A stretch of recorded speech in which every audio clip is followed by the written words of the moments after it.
Nah, mari kita lihat firman Tuhan. Kita buka kitab kita Ibrani pasal 2 ayat 1 sampai ayat 4. Ibrani pasal 2 ayat 1 sampai mari kita baca bersama-sama. 1, 2, 3, ya. Karena itu harus lebih teliti kita memperhatikan apa yang telah kita dengar, supaya kita jangan hanyut di bawah arus. Sebab kalau firman yang dikatakan dengan perantaraan malaikat-malaikat tetap berlaku, dan setiap pelanggaran dan ketidaktaatan mendapat balasan yang setimpal, bagaimanakah kita akan luput jikalau kita menyia-nyiakan keselamatan yang sebesar itu, yang mula-mula diberitakan oleh Tuhan dan oleh mereka yang telah mendengarnya kepada kita dengan cara yang dapat dipercayai, sedangkan Allah meneguhkan kesaksian mereka oleh tanda-tanda dan mujizat-mujizat dan oleh berbagai-bagai penyataan kekuasaan dan karunia Roh Kudus yang dibagi-bagikannya menurut kehendaknya. Haleluya. Saudara-saudara, hari ini kita akan merenungkan firman Tuhan tentang bahaya hanyut di bawah arus. Ya. Kalau kita lihat ayat 1, karena itu harus lebih teliti kita memperhatikan apa yang telah kita dengar, supaya kita jangan hanyut di bawah arus. Nah, saudara-saudara, ini adalah pesan yang disampaikan Tuhan lewat penulis kitab Ibrani kepada orang-orang Kristen Yahudi. Jadi karena kadangkala orang Kristen ini karena banyaknya masalah, lalu mereka mengalami kelemahan. Akhirnya mereka mengalami kelelahan rohani. Jadi ada kelelahan di dalam rohani. Jadi sehingga mulai terancam, dan karena mereka mengalami kelelahan, akhirnya bisa muncul dalam pikiran untuk kembali ke habitat yang lama. Ya. Karena ketika kita ada dalam Tuhan ini, kita mengalami peperangan rohani. Jadi setiap orang yang dipanggil oleh Tuhan, dia itu dimasukkan ke dalam sebuah gelanggang pertandingan. Ya. Sadar tidak sadar kita sedang berada di sebuah arena pertandingan. Dan kalau kita dalam sebuah arena, bisa saja kita kuat satu waktu, tetapi sebagai manusia kita punya batas. Kita punya kekuatan yang terbatas. Dan pada akhirnya kita mengalami kelelahan secara spiritual. Makanya Yesus berkata, roh memang penurut tetapi daging lemah. Nah, itu yang dialami oleh orang-orang Kristen Ibrani. Ini orang Kristen Yahudi ini, saudara-saudara ya. Karena itu Rasul yang menuliskan kitab Ibrani menasihati. Karena itu harus lebih teliti kita memperhatikan apa yang telah kita dengar. Apa rupanya yang didengar? Kalau kita lihat Ibrani pasal 1 tentang siapa Yesus itu, apa yang sudah dia lakukan bagi kita. Yesus adalah gambar dan wujud Allah. Dia datang menjadi manusia. Dia mati di kayu salib untuk kita. Dan dia dikuburkan, dia mati, dia bangkit, dia naik ke surga. Nah, dia berjanji akan datang kembali. Tetapi sementara menunggu kedatangannya yang kedua kali, disinilah saudara-saudara peperangan rohani terjadi. Ya, kita ada di dunia yang kuat arusnya. Maka saudara-saudara, disinilah kita diingatkan untuk tetap kuat dalam Tuhan. Nah, tema firman Tuhan hari ini adalah hanyut di bawah arus. hanyut di bawah arus. Jadi arus dunia ini begitu kuat untuk menarik orang-orang Kristen dengan caranya. Tapi kita dinasihatkan bagaimana supaya kita tidak hanyut di bawah arus, kita lihat di sini ya. Jadi lewat firman Tuhan ini kita akan melihat bahaya dari sistem yang sedang terjadi di saat-saat ini. Nah, mari kita lihat yang pertama Bapak Ibu, karena itu haruslah lebih teliti kita memperhatikan apa yang telah kita dengar. Supaya kita jangan hanyut di bawah arus. Jadi ada 3 kebenaran yang akan kita lihat pada pagi hari ini. Yang pertama, saudara-saudara, hanyut terjadi karena kelalaian memperhatikan firman. Lalai kita ya. Ini yang membuat seseorang bisa hanyut. Jadi saudara-saudara, di sini dikatakan karena itu harus lebih teliti kita memperhatikan. Lebih teliti berarti perhatian penuh. Fokus terus menerus. Dia bukan menolak ya. Seseorang ini bukan menolak firman tetapi lalai. Nah, ya kalau menolak kan ya sudah gak sudah jelas statusnya. Ini lalai ya. Jadi kita ini bisa kehilangan kepekaan rohani bukan karena meninggalkan Tuhan. Dia tidak meninggalkan Tuhan ini. Orang ini tidak sedang meninggalkan Tuhan. Tetapi masalahnya tidak lagi memperhatikan firman Tuhan. Nah, di situ kelalaiannya. Itu sama dengan saudara-saudara kalau orang sudah melihat, kalau kita lihatkan di YouTube atau kejadian-kejadian. Ada petunjuk-petunjuk arah. Tapi dia nggak perhatikan. Nah, ada yang mau belok ke kanan keretanya tapi tidak pakai lampu sen kanan. Akhirnya datang, bang. Nah gitu. Tidak memperhatikan. Ini karena sebuah kelalaian ya. Kadangkala kita nggak perhatikan karena kesibukan kita, karena kita berpikir bahwa kita masih status aman. Tapi tanpa kita sadari kita sudah mulai tidak peduli. Nah di sini bahayanya Bapak Ibu ya. Nggak dia perhatikan, akhirnya dia pikir obat batuk ternyata racun. Demikian juga kita memperhatikan ya firman Tuhan itu.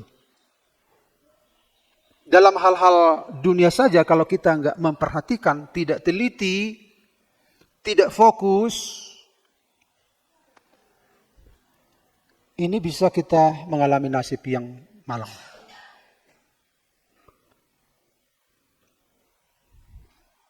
Makanya kalau di dalam sebuah pekerjaan, pesawat. Biasanya kan kalau kita di pesawat, anggap remeh. Karena sudah 1, 2, 3 kali kita naik pesawat, akhirnya panduan-panduan yang dianjurkan untuk kita baca, nggak kita baca. Wah, udah tahu aku itu. Padahal belum. Andai kata terjadi sesuatu, dia tidak siap. Pelampung ada di bawah kursi. Nah, kenakan sabuk pengaman. Tapi dia nggak memperhatikan, anggap remeh. Tapi ketika satu kejadian, bingung.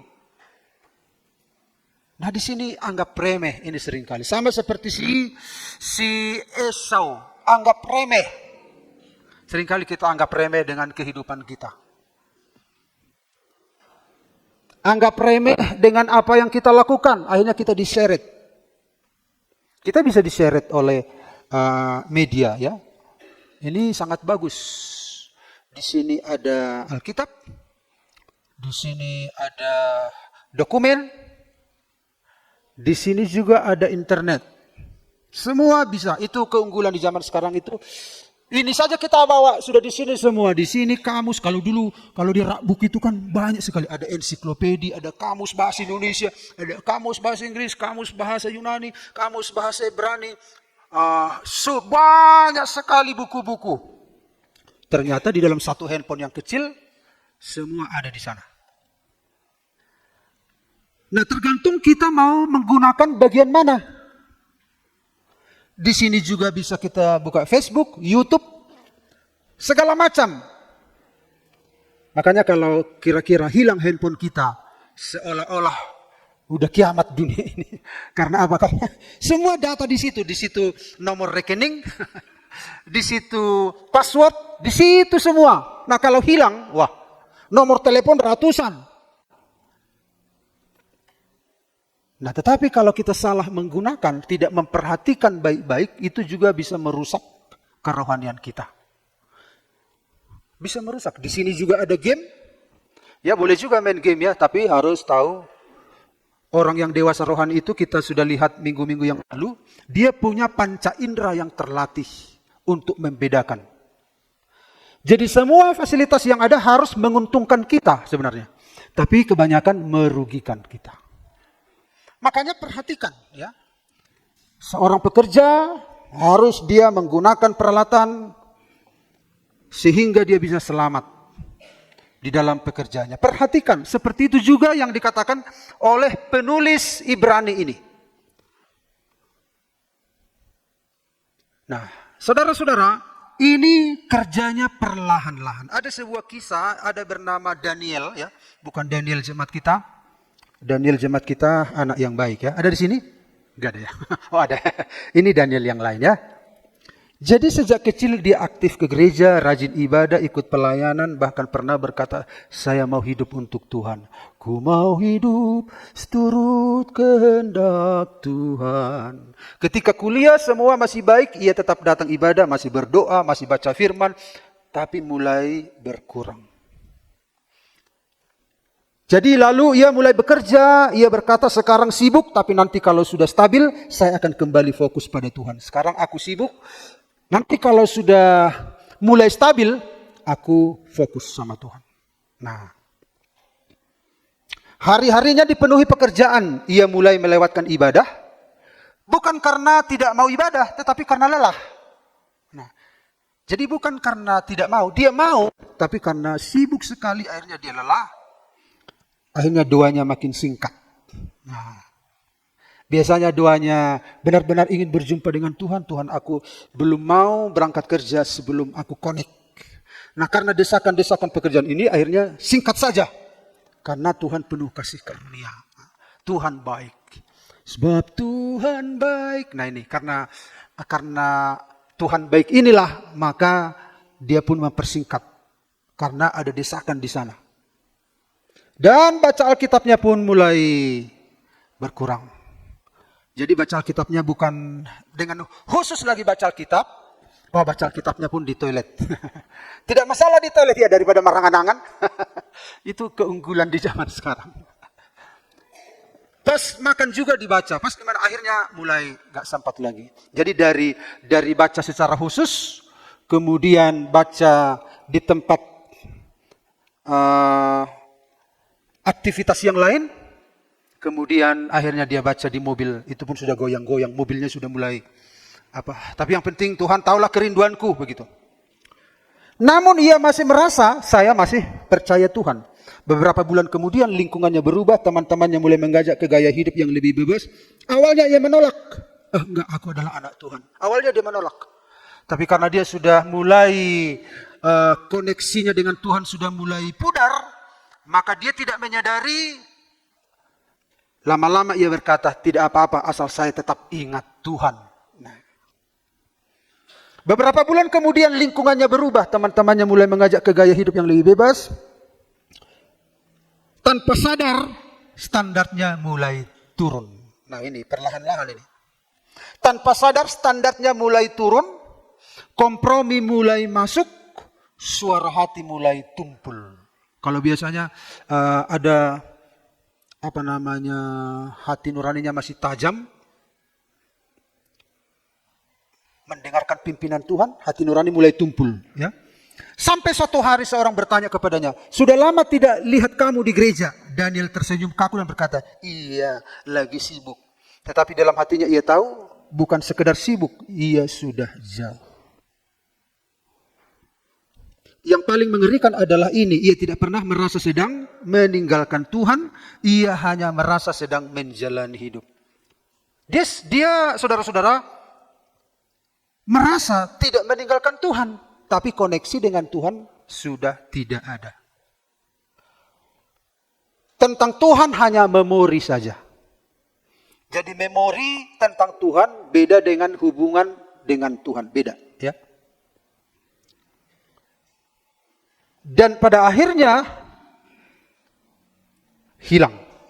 Jadi Daniel tidak jatuh dalam satu hari, ia tidak memberontak secara tiba-tiba, ia hanyut perlahan tanpa sadar. Jadi bukan karena ia membenci Tuhan, tapi karena ia tidak sungguh-sungguh memperhatikan firman Tuhan. Nah ini saudara-saudara, awas, jangan sampai hanyut di bawah arus. Amin Bapak Ibu. Ini perlahan-lahan sangat berbahaya. Lalu kita melihat yang kedua, saudara-saudara. Sebab kalau firman yang dikatakan dengan perantaraan malaikat-malaikat tetap berlaku. Nah, jadi firman yang disampaikan malaikat-malaikat ternyata tetap berlaku. Dan setiap pelanggaran dan ketidaktaatan mendapat balasan yang setimpal. Jadi kalau firman yang dikatakan malaikat-malaikat, bukan Tuhan ini ya, malaikat-malaikat tetap berlaku. Artinya Tuhan teguhkan. Dan kalau ada orang yang melanggar apa yang dikatakan malaikat, Tuhan memberikan balasan yang setimpal. Bagaimanakah kita akan luput jikalau kita menyia-nyiakan keselamatan yang sebesar itu? Jadi saudara-saudara, hanyut berujung pada konsekuensi yang tidak bisa dihindari. Ada konsekuensi. Saya dengar semalam dari pastori, kaum muda menyampaikan ada konsekuensi dari sebuah tindakan. Ya, mereka menyampaikan renungan firman Tuhan, saya dengar ada konsekuensi. Hanyut itu berujung pada konsekuensi tidak bisa dihindari. Setiap pelanggaran dan ketidaktaatan mendapat balasan. Bagaimanakah kita akan luput?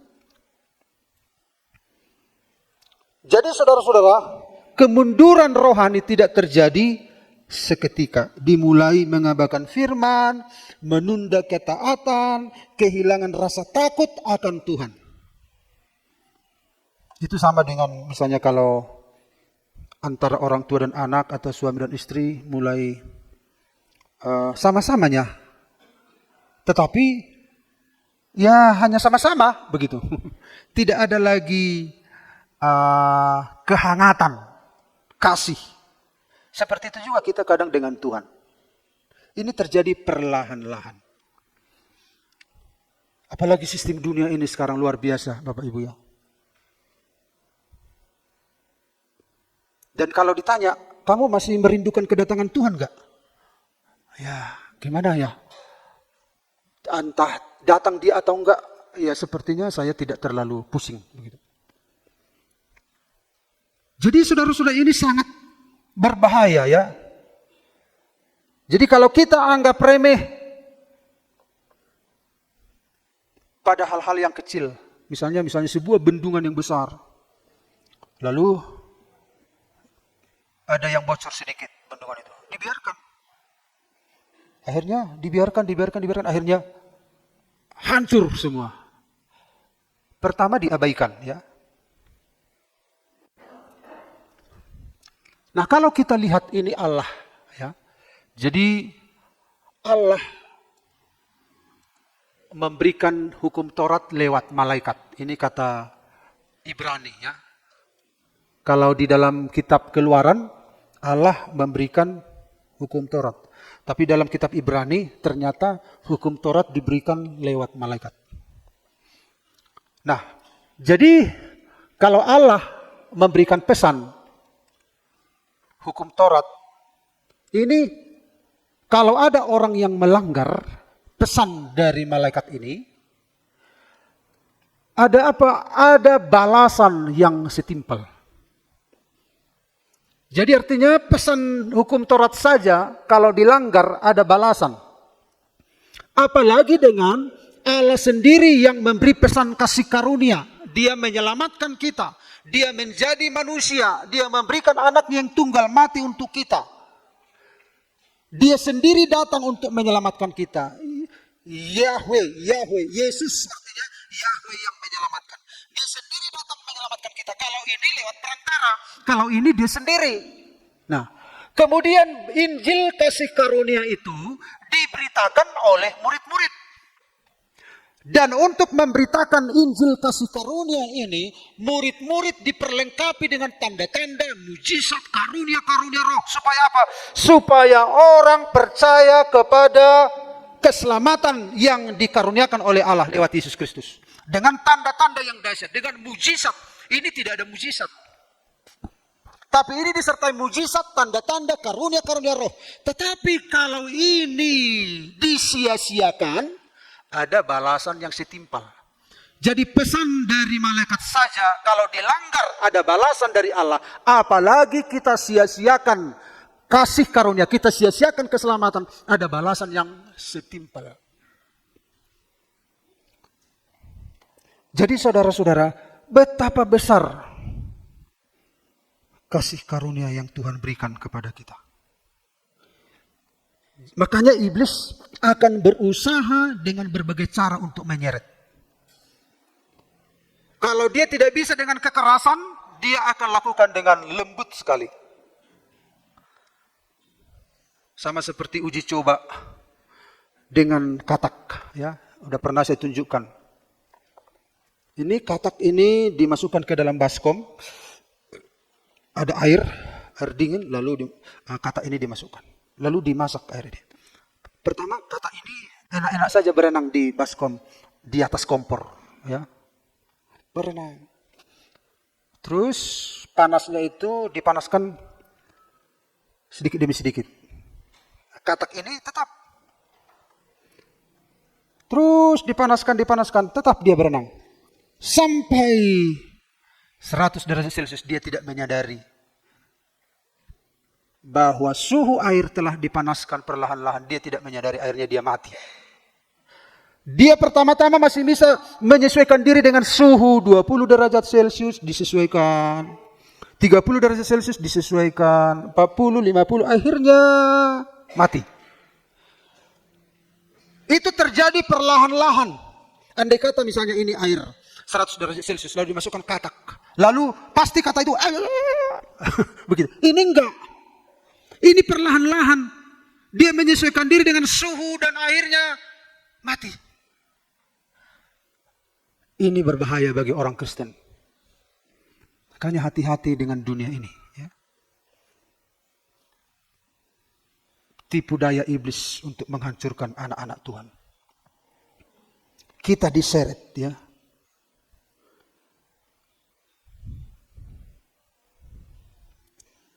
Jadi ini Bapak Ibu lihat pohon. Inilah pohon hidup hijau. Nah, kalau pohon ini ditebang, ini masih tetap hijau. Tapi dia sudah terputus dengan akar, masih hijau. Hari pertama masih hijau. Jadi kalau orang Kristen seperti ini sudah terputus hubungannya dengan Tuhan, tapi bisa saja masih hijau. Haleluya, puji Tuhan. Masih bisa menyembah, tapi masih hijau. Tapi dia tidak sadari dia sudah terputus. Senin, Selasa, Rabu, Kamis masih bisa. Tapi sudah tidak ada kehidupan lagi. Senin berikutnya sudah mulai berubah. Tapi masih bisa. Haleluya, puji Tuhan. Tapi nggak ada koneksi lagi. Senin berikutnya. Dan Senin berikutnya. Perlahan-lahan. Jadi ketika kita terputus dengan Tuhan. Tidak terus langsung seperti ini. Enggak. Itu perlahan-lahan. Dari hijau terus. Tapi waktu baru terpotong masih bisa. Masih rohani. Masih bisa berekspresi Kristen. Tapi perlahan-lahan dia tidak perhatikan dia sudah terpotong. Jadi cara iblis untuk menjatuhkan anak-anak Tuhan adalah dengan memisahkan kita dengan pokok anggur itu. Kita adalah rantingnya, dia adalah pokok. Kita nggak jaga hubungan kita, hanyut di bawah arus. Ini seperti orang ini nih. Nah, kadangkala berkat yang kita alami pun bisa tanpa kita sadari bisa membuat kita kehilangan kesadaran. Makanya seringkali anak-anak Tuhan itu, mereka itu mengalami Tuhan di dalam masa-masa susah. Di dalam masa-masa susah. Semakin masih hohot Tuhan. Tuhan. Apalagi dah julukan gereja kita kan dihina oleh orang. Partopak-topak, partangis-tangis. Nah gitu. Mereka kalau dalam masa kesusahan, orang terkonek dengan gereja. Nah, setelah anak Tuhan ini diberkati, dia terkonek dengan masyarakat. Harusnya kalau kita diberkati, kalau kita sehat tetap terkonek dengan Tuhan. Diberkati nggak diberkati tetap terkonek dengan Tuhan. Amin. Kadangkala di masa susah kita butuh Tuhan, tetapi setelah kesusahan selesai, kita menjalin koneksi dengan dunia luar sana. Walaupun itu tidak salah, tetapi kadangkala dunia luar sanalah yang menghanyutkan kita. Karena itu, ini harus diperhatikan. Hanyut berujung pada konsekuensi yang tidak bisa dihindari. Ini konsekuensinya. Ini perlahan-lahan. Nah, saya juga mendengar apa yang disampaikan firman Tuhan semalam. Iblis menipu Hawa tanpa disadari oleh Hawa. Dia menggunakan gaya bahasa yang, saudara-saudara, di dalam pertanyaan itu dia sudah mengambil keputusan. Nah, Tuhan berkata kepada Adam dan Hawa, semua pohon dalam taman ini boleh kamu makan buahnya. Tetapi pohon yang ada di tengah taman itu jangan kamu makan. Sebab kalau kamu makan, kamu akan mati. Nah, apa kata iblis? Semua pohon dalam taman ini tidak boleh kamu makan, bukan? Nah, perhatikan tipu muslihat iblis ini. Semua pohon dalam taman ini tidak boleh kamu makan, bukan? Lalu langsung Hawa berpikir. Padahal Tuhan bilang semua buah pohon dalam taman ini boleh kamu makan. Kecuali yang satu. Tapi iblis menggunakan gaya pertanyaan. Di dalam pertanyaan ini sudah ada keputusan yang memancing reaksi Hawa. Dia mengatakan, semua buah pohon dalam taman ini jangan kamu makan buahnya, bukan? Padahal Tuhan boleh. Iblis jangan. Akhirnya mau tidak mau Hawa bereaksi. Itulah tipu daya. Jadi saudara-saudara, tipu daya iblis ini suka membalik-balikkan firman Tuhan. Dia menyeret kita. Ya, dia menyeret kita. Hanya berujung pada konsekuensi. Dan konsekuensinya apa? Hawa memakan buah itu dan Adam akhirnya dia diusir dari Taman Eden. Setiap keputusan ada konsekuensi. Dan keputusan itu, cara iblis itu tidak ekstrim. Dia mempengaruhi pikiran kita. Tidak ekstrim. Coba kalau Bapak Ibu langsung ekstrim mengusir kucing. Langsung ngamuk dia. Lari. Coba kalau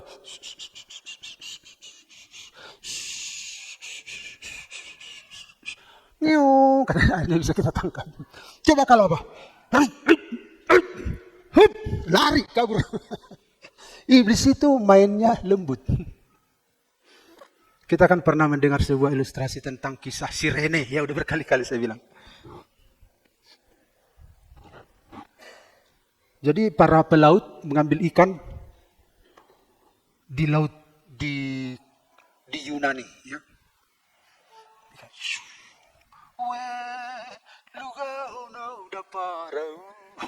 Dia ambil mencari ikan. Tapi mereka mendengar suara yang merdu sekali.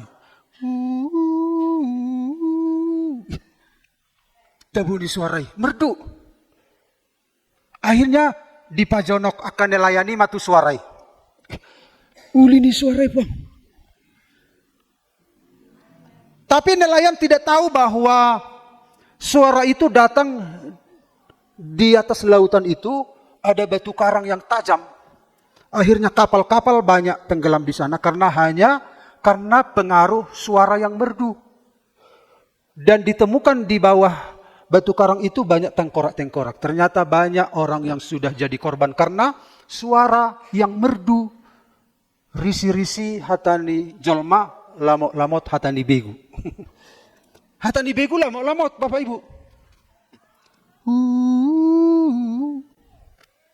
Ternyata itu adalah dewi. Di zaman Yunani namanya Dewi Siren. Dari kata siren muncullah istilah sirene. Jadi kalau sirene kan tanda bahaya. Itu kan tanda bahaya sirene. Jadi kalau kedengaran sirene berarti bahaya. Itu berasal dari Dewi Siren itu. Ternyata itu suara nalamoti, suara roh halus. Jadi iblis itu pelan ditarik, dipikat. Wah. Demikian juga di zaman sekarang ini. Tapi anak-anak Tuhan setelah dengar firman akan waspada senantiasa. Amin. Yang terakhir. Orang ini akhirnya dia tidak mau hanyut ya. Orang ini akhirnya dia berenang. Hanyut bisa dicegah dengan menghargai keselamatan yang besar. Ya. Yang mula-mula diberitakan oleh Tuhan dan oleh mereka yang telah mendengarnya kepada kita. Dengan cara yang dapat dipercayai. Sedangkan Allah menggunakan kesaksian mereka. Oleh tanda-tanda dan mujizat-mujizat. Dan oleh berbagai-bagai penyataan kekuasaan dan karunia Roh Kudus. Yang dibagi-bagikannya menurut kehendaknya. Jadi ini bisa dicegah kalau kita menghargai keselamatan. Bagaimana cara menghargai keselamatan? Yang besar itu. Kita harus menyadari Bapak Ibu. Alasan bahwa keselamatan yang dikerjakan Yesus Kristus adalah besar. Dia mengosongkan diri menjadi manusia. Artinya Allah datang menjadi manusia. Kemarin waktu saya ngajar di Kaban Jahe, siapa yang bisa menjawab pertanyaan ini, saya bikin nilai A, saya bilang. Gak usah dia ikut ujian, langsung nilai A. Pegang apa yang saya katakan, saya bilang. Lalu mereka berjuang. Apa jawabannya? Karena pertanyaannya begini. Apa alasan utama sehingga Allah menjadi manusia? Saya bilang. Lalu dicari. Ini, oh enggak salah. Ini salah. Karena nilainya A, maka mereka serius sekali. Tidak usah ujian, langsung A, saya bilang nilainya. Wah, serius sekali. Apa alasannya Allah jadi manusia? Akhirnya ada jawaban yang brilian. Allah jadi manusia itu karena dia ada. Kalau dia nggak ada, dia nggak bisa jadi manusia. Iya, betul. Nilai A, saya bilang. Jadi Allah yang benar-benar ada harus bisa menunjukkan dirinya. Kalau dia menunjukkan dirinya berarti dia ada. Dia bukan hayalan. Allah kita bukan Allah hayalan. Amin. Allah kita aku ada. Itu namanya dalam perjanjian lama. Karena dia ada, dia menjadi manusia. Kalau dia nggak ada, nggak mungkin dia menunjukkan diri. Jadi Allah yang tidak bisa menunjukkan diri berarti tidak ada. Dan yang bisa menunjukkan diri hanyalah Yesus Kristus. Berarti hanya dia yang ada. Sesembahan yang benar-benar ada hanyalah dia. Amin. Dia datang ke dunia ini bukan enak-enak. Dia mengosongkan diri untuk menjadi manusia. Yang terbatas itu bukan sesuatu yang menyenangkan bagi dia. Dia Allah yang maha kuasa. Tapi dia membatasi dirinya, dia menjadi manusia. Bayangkan, saya menjadi semut. Saya kan tersiksa di dalam tubuh semut itu. Tapi demi menolong semut yang lain, saya jadi semut. Begitu kira-kira. Allah menjadi manusia. Ini keselamatan yang dikerjakan bagi kita adalah Allah sendiri yang datang menyelamatkan kita. Bukan seorang utusan, bukan seorang malaikat, tetapi dia sendiri datang, dia menjadi manusia. Lalu dilakukan dengan pengorbanan yang besar. Dia tidak menyelamatkan kita tanpa sebuah pengorbanan. Karena upah dosa adalah kematian. Harus dibayar. Karena Allah itu adil, maka semua dosa harus dihukum. Dan Tuhan tidak mungkin, Allah yang adil, bisa membebaskan tanpa sebuah solusi. Maka dia menimpakan semua dosa itu kepada dirinya. Dan supaya orang percaya dibebaskan. Pengorbanan yang besar, jadi bukan pengorbanan yang kecil. Mengampuni dosa sebesar apapun, sekalipun dosamu merah seperti kermisi, akan kujadikan putih seperti salju. Menyelamatkan dari hukuman yang sangat mengerikan, neraka yang kekal. Memasukkan orang percaya ke dalam surga yang kekal. Jadi saudara-saudara, keselamatan itu besar. Kalau saudara menyadari bahwa keselamatan yang Allah sedang kerjakan ini adalah keselamatan yang besar, ini bisa mencegah kita untuk tidak hanyut.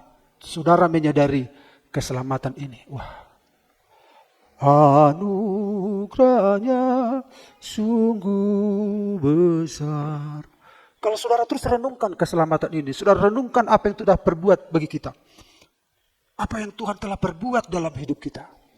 Dia menebus kita, dia mengampuni kita, dia menerima kita, dia menolak, dia tidak menolak kita, dia memindahkan kita dari kerajaan kegelapan ke dalam kerajaan kekal, dia memasukkan kita ke dalam kerajaan kekal. Bukankah itu satu keselamatan yang besar? Kalau saudara merenungkan ini, maka saudara tidak akan mau, saudara akan melawan arus seperti ini, Bapak Ibu. Dia melawan arus. Ikan apakah yang dibawa arus? Ikan yang mati. Ikan apakah yang dibawa arus? Ikan yang mati. Ikan apakah yang melawan arus? Ikan yang hidup. Anak Tuhan yang hidup, yang terkoneksi dengan Tuhan, akan melawan arus dunia ini. Amin. Dia menghargai keselamatan itu. Dia melawan sistem dunia ini. Dia terus bergerak maju. Dia terus bergerak maju.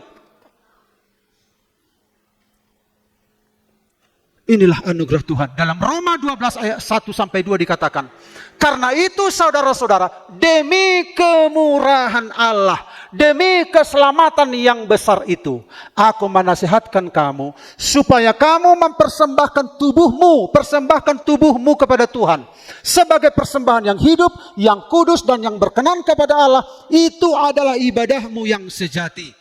Janganlah kamu menjadi serupa dengan dunia ini, tetapi berubahlah oleh pembaharuan budimu, sehingga kamu dapat membedakan manakah kehendak Allah, apa yang baik, yang berkenan kepada Allah, dan yang sempurna.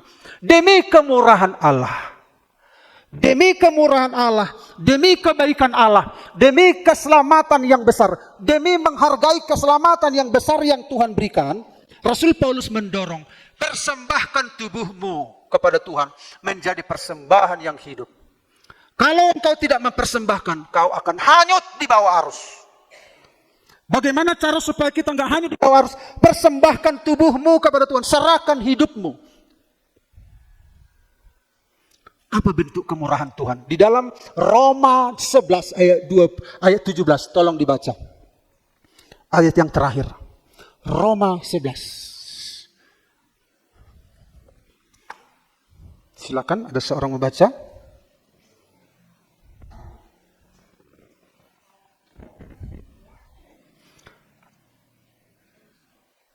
Ayat 17 mulai.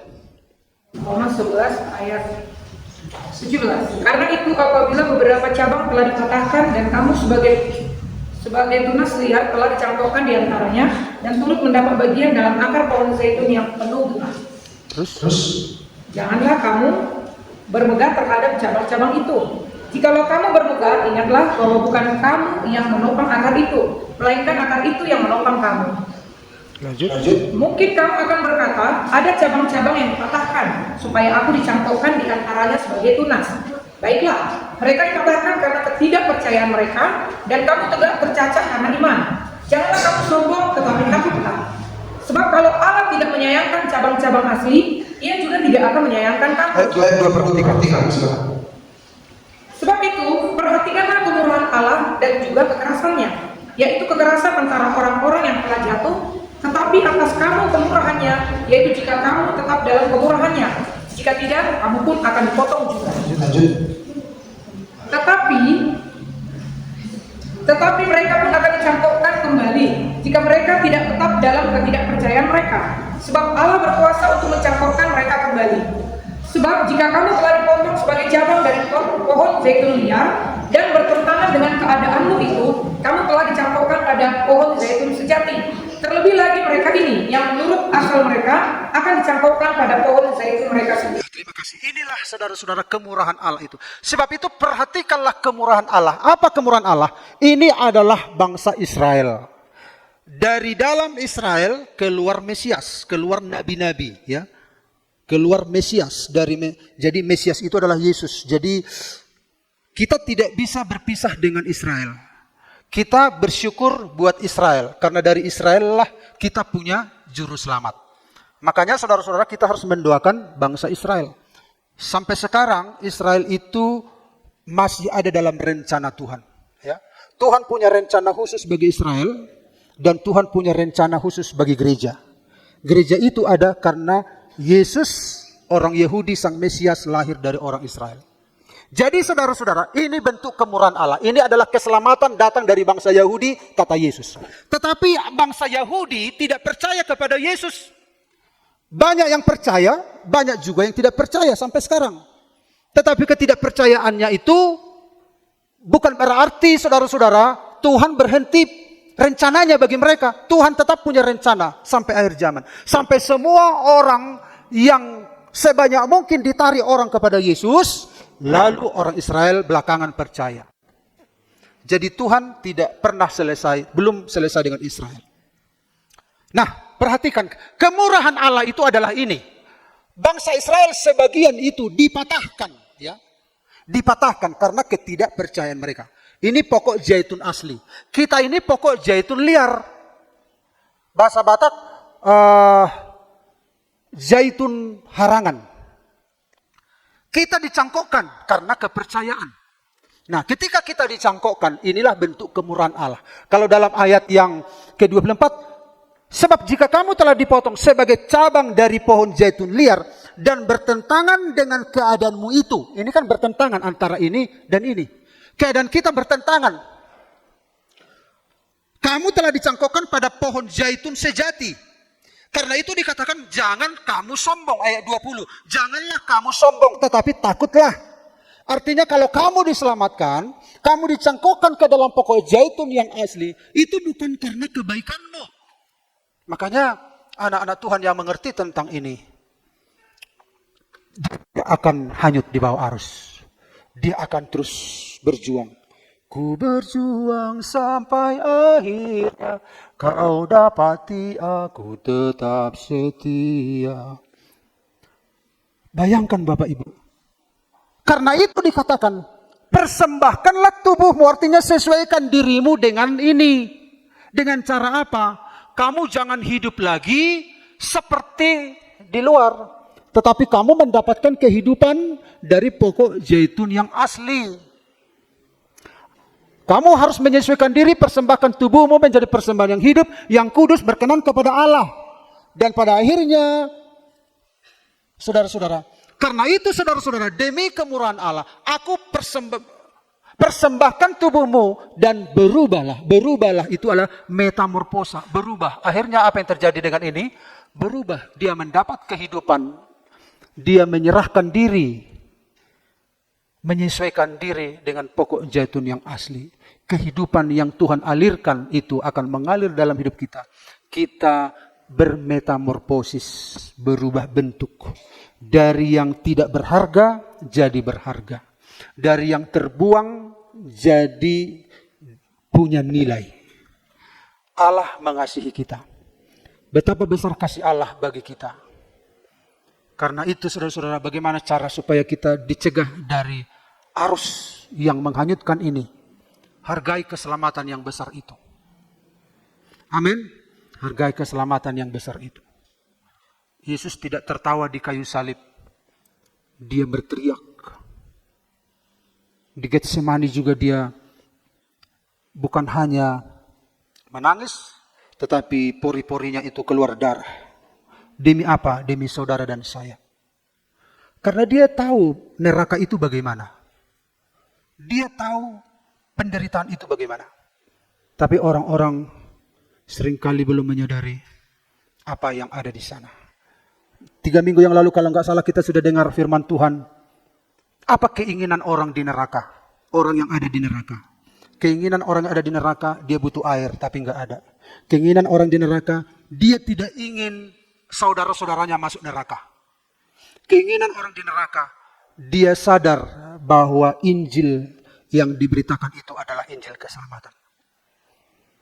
Betapa susah hidup di sana. Tetapi Tuhan tidak mau kita tinggal di sana. Makanya dia datang ke dunia ini, dia mengasihi saudara saya. Kalaupun ada masalah-masalah hari ini, kita kurang sehat, kita sakit, ada konflik, ada masalah, silih berganti, tetap setia sama Tuhan. Amin. Tetap setia sama Tuhan. Saudara harus berenang melawan arus. Aku tidak mau dihanyutkan oleh kepahitan. Aku tidak mau dihanyutkan oleh dendam. Aku tidak mau dihanyutkan oleh sistem dunia ini. Saudara harus melawan arus. Saudara menghargai keselamatan itu. Dan perjuangan itu satu waktu akan berhenti. Rasul Paulus berkata, aku telah mengakhiri pertandingan. Aku telah memelihara iman. Aku telah mencapai garis akhir. Pada akhirnya, masohot masude akaparuk kilon. Ada batas kita akan berhenti. Tapi selama masih hidup tetaplah setia sama Tuhan. Amin. Lihatlah keselamatan yang besar yang Tuhan karuniakan bagi kita. Tuhan Yesus memberkati kita. Pemain musik silakan datang ke depan. Kita menyanyikan sebuah nyanyian. Jadi kesimpulannya adalah hanyut terjadi karena kelalaian memperhatikan firman. Hanyut berujung pada konsekuensi yang tidak bisa dihindari. Hanyut bisa dicegah dengan menghargai keselamatan yang besar. Mari kita nyanyikan nyanyian ini.